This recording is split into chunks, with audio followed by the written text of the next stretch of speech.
Hi, I'm Miscellaneous Stories, and this is the series Last Samurai Standing. 1,000 riders take part in a deadly elimination game. The winner will receive 100 billion yen. The participants must travel across the country in 1 month. The series begins with a historical background. 950 years have passed since the appearance of the first samurai, until a final battle put an end to them. The story shifts to this battle.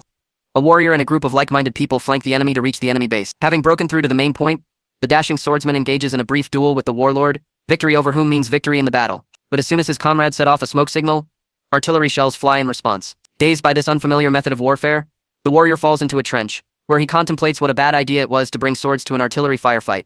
10 years later, nightmares plagued the essence of Zira, who developed post-traumatic stress disorder that day.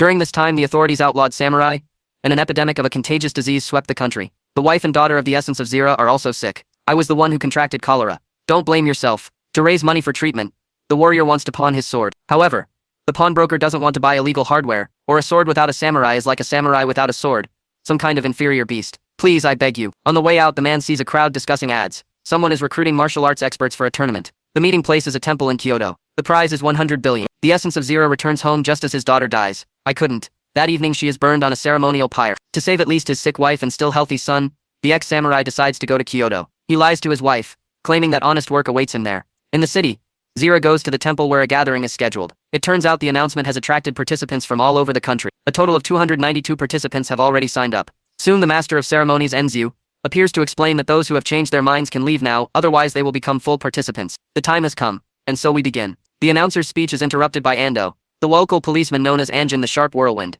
Sharp as a katana strike, hard as the emperor's gaze, alive as a Japanese crest. He wants to arrest Enzu, and attacks him, but is suddenly decapitated by a counterattack from Sakura, a Granica with a scar on her face. The host announces the rules. Participants must reach Tokyo within a month, passing through 7 gates along the way. Points are required to pass. The further they go, the more. At the same time, wooden tags are distributed to the participants. Each tag is worth 1 point. How the participants divide them is up to them. Losing a tag for more than 10 seconds means elimination from the game, and the penalty for losing is death. When those dissatisfied with the conditions rip off their tags and run to the gate, they are shot by marksmen with rifles. The game begins. To leave the temple, participants need 2 points, meaning they need to take a tag from someone. The first to slit the throat of his neighbor is a samurai with a huge sword and dreadlocks. Then a full-blown massacre begins. Everyone wants to win. No one wants to die. The sounds of battle send the Sadzira into Vietnam flashbacks. Due to PTSD, his hands tremble and he hesitates to draw his sword. Noticing a frightened teenage girl among the participants, the man remembers his deceased daughter and decides to help the stranger. He fights his way to her, fending off the advancing enemies with his sheathed sword,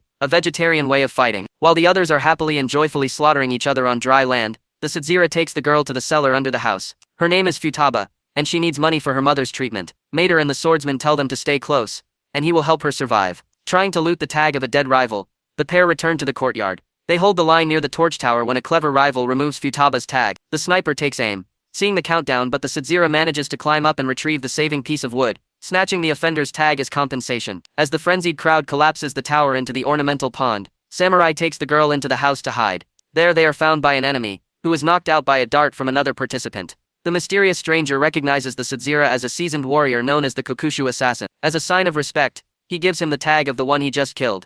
Now all that remains is to fight his way to the exit. A large man with a halberd blocks the way. The samurai, without drawing his sword, overpowers him in combat, knocking him to the ground at the feet of the other losers. They rush at the unarmed brute. Meanwhile, respectable men watching from a small house on the mountain receive a letter from the organizer. In it, besides thanking them for participating, the true purpose of the event is expressed to destroy the last remnants of the samurai. Allow me to read it. To everyone who agreed to participate in Kodoku, I express my deepest gratitude. Samurai are only capable of swinging swords. They have confused privilege with physical strength. They cannot understand that the world no longer needs them. They live in vain, like fools who have lost all meaning. Let us enjoy this game and destroy the ghosts who still call themselves samurai. Shujiro and Futaba, having passed through the gate, walk to the inn in the rain that has begun. On the bridge, the path is blocked by the local Rambo who drew first blood, Kanji, who has a personal score to settle with Kokushu. Kanji attacks him. By this point, 12 and 28 participants remain alive. The appearance of 2 competitors distracts Kanji. A delay allows Shujiro to escape with the girl through the narrow city streets, but only briefly. The deranged samurai soon catches up with them. Ordering Futaba to flee, Kokushu engages in combat. After hurling his opponent through the flimsy buildings, Kanji puts him in such an unpleasant position that he is forced to overcome the stress and draw his sword. Recalling the wisdom of draw your sword, cut off his head, Shujiro engages. Having defeated his opponent, the seasoned warrior hesitates to finish Kanji off, causing him to completely lose his bearings and continue fighting. Only the arrival of Futaba on horseback puts an end to this senseless cruelty. Shujiro simply flees the duel. Reaching an inn, the man advises the girl to remove the tag in the morning and flee this competition. But she cannot back down. She needs money for the treatment of her mother and the children at the orphanage. The conversation is interrupted by the appearance of the stranger who had helped them at the temple. The visitor has come to propose an alliance. According to his calculations, with 292 players in the game, and 30 points needed at the final gate, only 9 will survive. But the organizers could have some trick up their sleeve for the finale. The stranger suggests sticking together until then, and if they agree, they arrange a meeting at a designated location. He also advises Shujiro to recall his military past and fully engage. As he leaves, the stranger admits that he took part in the game to witness the decline of the samurai. That morning, at the Ministry of Internal Affairs in Tokyo, Police Chief Kawaji arrives for a meeting with the minister. He has been tasked with investigating the tournament, which has attracted the remnants of the samurai class from across the country. There are suspicions that the case was sponsored by Gaijin to destabilize the situation in the country. Any unrest must be nipped in the bud. Searching for his escaped rival, Kanjiya terrorizes a small village. He is interrupted by Kikuami, a former bodyguard of a noble family, thrown out of service when the samurai were banned. He entered the tournament to improve his financial situation. Kanjiya challenges him. The unflappable samurai easily outclasses him, demonstrating marvels of martial technique and swordsmanship. When his opponent easily disarms him, Kanjiya, drawing a knife from his bosom, flees. Kikuami pursues him but plunges his sword into a wooden door. Seizing the opportunity, his opponent grabs the blade with his bare hand and bites the samurai's hand, biting off his widely spaced thumb. This is what distinguishes man from animals and allows him to grip the hilt of a sword. Lost his grip, lost the fight. Kikuami takes the rap from his deranged opponent. Taking the severed head as a trophy, Kanjiya moves on. Shujiro and Futaba encounter a group of samurai who no longer wish to participate in the competition. More experienced fighters have taken all the tags they've earned, leaving only the ones they're wearing. A squad of soldiers with rifles watches the participants from a hill. One of the samurai removes a tag. The others, seeing no sanctions, follow suit. But when the allotted 10 seconds have passed, the soldiers open fire, eliminating all the rule breakers. Seeing the execution, Shujiro again experiences flashbacks to Vietnam. Although they would be invented later, the essence is clearly conveyed now. When the squad leader approaches him, the warrior is blown away by such contempt. Unsheathing his katana, the samurai decapitates the commander with a single movement, then switches to John Wick mode on steroids, demonstrating to the inexperienced shooters that long-range weapons aren't always decisive at close range. Shujiro slaughters the entire firing squad on a skeleton right before the eyes of the stunned Futaba. Another security squad, led by Sakura, observes the massacre. The scarred one orders the incident reported to the organizer. That's what I used to be. There are 117 participants remaining. The story returns to the past, where 8 young students of the legendary Kyuha Chiryu fencing school are honing their skills in the mountain forest. The students of this secret institution have lived together for 10 years and consider each other brothers and sisters. However, the time comes when the master must hand over the reins to the younger generation. Determining who is worthy of this honor falls to a good old tradition, a deadly competition for survival until only one remains. You must forget that you are brothers. No one is allowed to escape. The start of the Makulov is scheduled for tomorrow. Iroha, the only girl in the school, suggests simply running away from the teacher. But the others know that if they do, they will be followed by a mysterious assassin named Genta Sai, who jealously watches to ensure the school's secrets do not leave its walls. He is simply a monster. One of the 8 students of Kyuha Chiryu was young Shujiro. The competition observers arrive at a luxurious mansion, from where they will continue to follow the progress of the game. There, they place bets on who will pass the second checkpoint located beyond the Suzuka Pass. Some bet on Kanjiya, some on Shujiro, and others on the twins with spears. Meanwhile, 3 of the aforementioned citizens meet at the pass. Shujiro with Futaba and the brothers with spears. Realizing that it won't be easy to finish off a seasoned swordsman in battle, the spearmen decide to target the girl with him. Futaba takes flight, leading a chase through the forest that ends with an enemy littered with corpses. The experienced Shujiro immediately senses a trap, and it doesn't take long. He is attacked by a woman with swords, his old friend Iroha. She accuses him of abandoning them to their fate by fleeing Kyochiri. The appearance of spearmen, and then another warrior, interrupts the showdown between the old friends. But the situation worsens when the enemies begin to fall dead with arrows still attached. A group of archers opens fire on the remaining trio, forcing them to flee. Meanwhile, the experienced warriors cover the girl to prevent the archers from injuring her. But even with Sujiro's skill at eliminating undesirables, the chase ends with the archers clamping their victims in a vice, slowly, irreversibly tightening their grip. Suddenly, another archer comes to their aid, so skilled that he can shoot down enemy arrows mid-flight. After scattering the enemies, he descends to the others to tell them he is not an enemy. For his people, killing children is foul, and not camel foe. So, as long as they protect the Futaba, he is on their side. Taking one tag, the archer leaves, introducing himself as Kumu and Kocha. Iroha joins her old friend and his new girlfriend. In Tokyo, Kawaji reports to his superiors that unruly samurai, causing trouble, are moving from the Kyoto towards the capital. But what's much worse is that, according to witnesses, they're using firearms, which spells another riot. After crossing the mountain pass, Sujiro's squad reaches an ordinary village,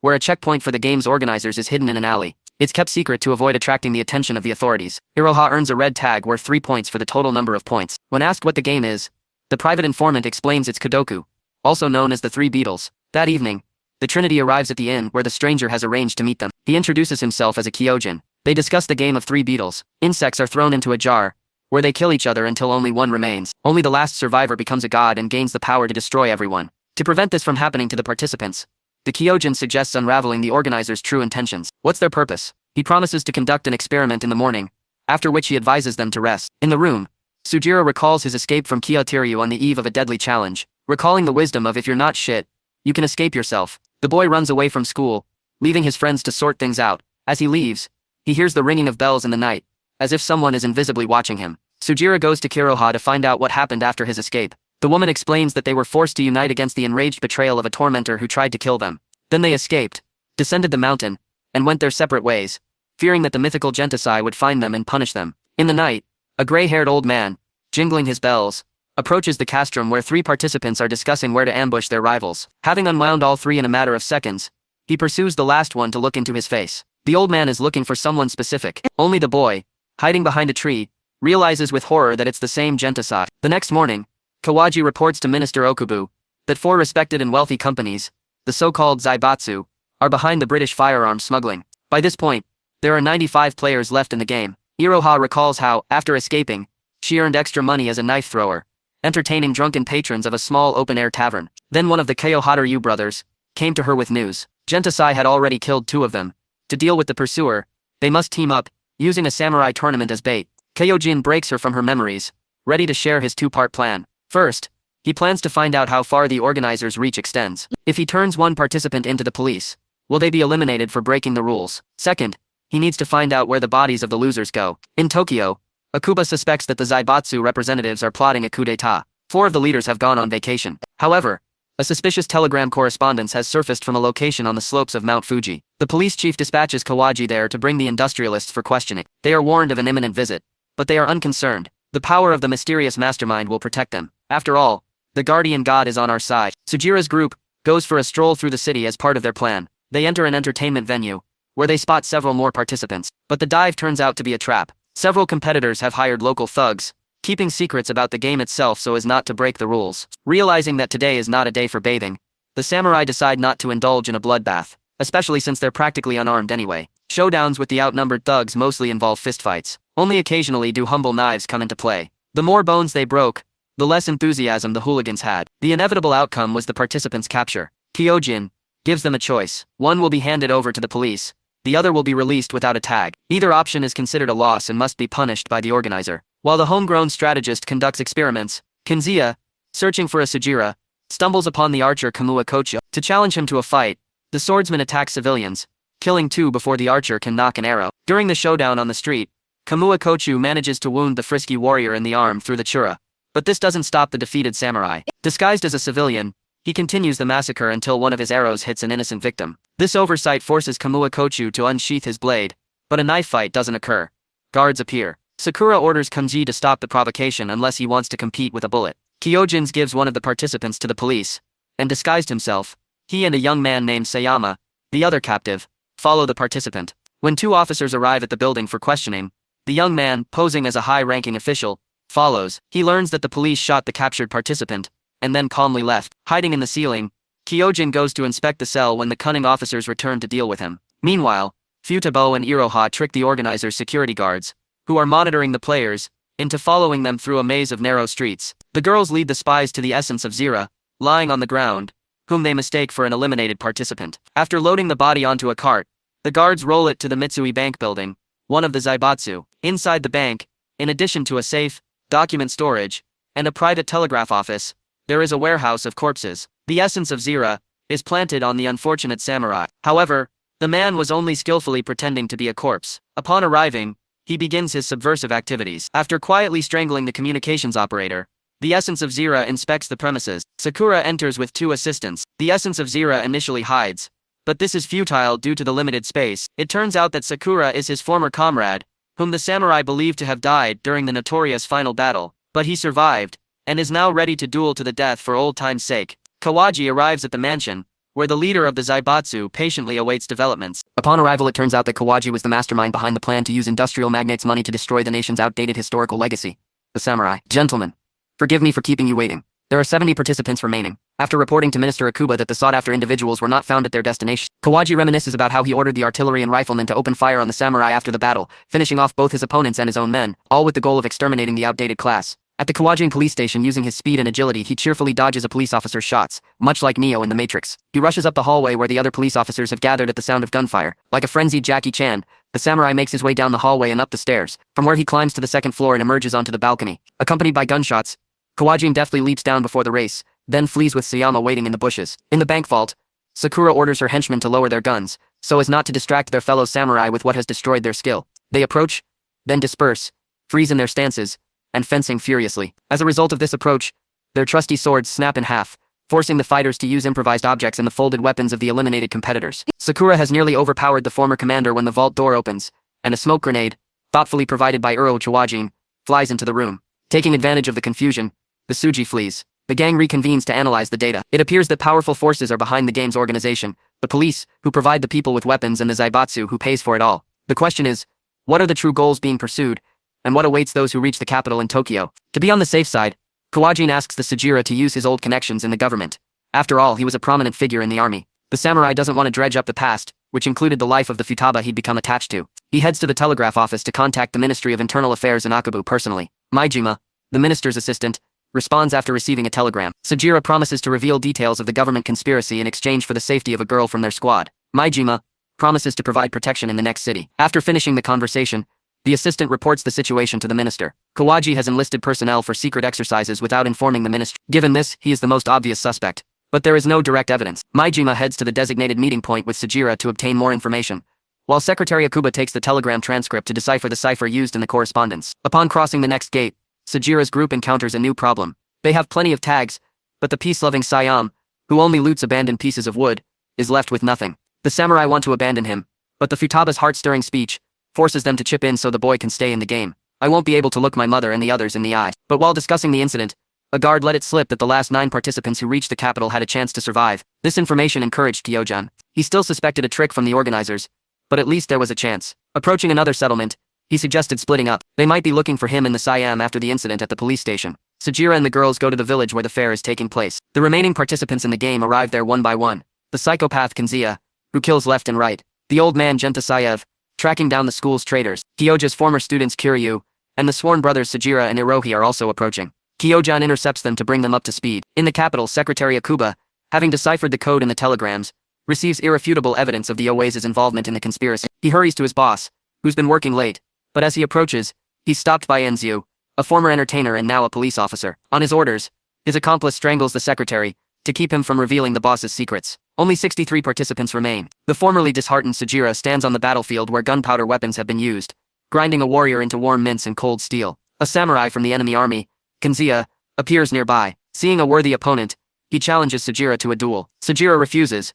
but the enemy provokes him with attacks, forcing him to lazily fight back. Finally enraged, Sujira counterattacks, inflicting wounds on the adversary but not finishing him off. He'll die himself. Kanzia swears he'll haunt him for the rest of his life, but instead the wounded man is thrown into prison. He spends the next 10 years there, lost in life, until Sakura arrives one day. The visitor offers him the chance to live like a samurai for a while, bringing a sword and a tournament announcement. Sakura opens the lock and leaves. The inspired prisoner follows, slaughtering the guards along the way. Minister Akuba recalls asking Kawaji about the remaining samurai. His subordinate wanted to arm the police with guns and shoot them like rabid dogs. A boss preferred to let them die out naturally from old age, drunkenness, and lack of students. The minister then sends Kawaji a telegram asking him to return to the capital. Hold the bazaar. The Sujiras and the girls arrive at the festival. Seeing the fire in Futaba's eyes, he fatherly allows her to join the festivities. Looking at their relationship, Iroha bitterly notes that, knowing how her life turned out, she would have preferred to die in school. Stepping away to pray, she notices a gray-haired old man jingling his bells in the crowd, the sinister assassin Gensai.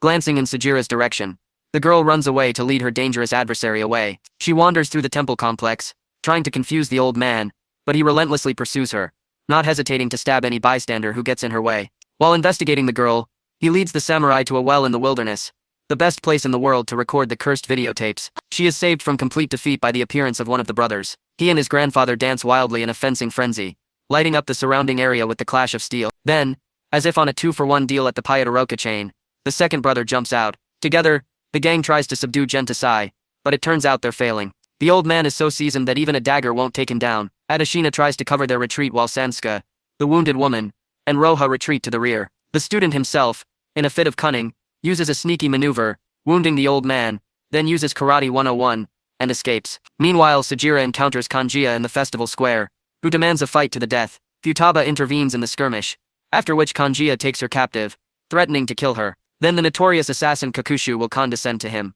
Together with the deranged sadist, Sajira manages to wrest the girl from him, inflicting a wound in the process. However, the battle-obsessed berserker, like the Black Knight, is not deterred by a mere scratch. He continues to attack, pushing his opponent back. Soon, they are sliding down the social ladder, straight to the gazebo on the shore where the fireworks for the festival are stored. The battle that unfolds in the warehouse results in damage to a container of explosive powders, and a fire from sparks struck by swords. The gazebo catches fire, the flames activate some of the fireworks, and suddenly magic is unleashed all around. All that's missing is a Quinn soundtrack for complete authenticity. At some point, other pyrotechnics go off, and the gazebo is completely engulfed in flames. Curious onlookers don't even see the combatants until they, engulfed in flames, run straight to the river. Having extinguished the fire, the samurai rise for their final duel. They freeze in attacking stances, waiting for the right moment. A moment, a swing, and a fountain of blood gushes from the mortally wounded Kanji.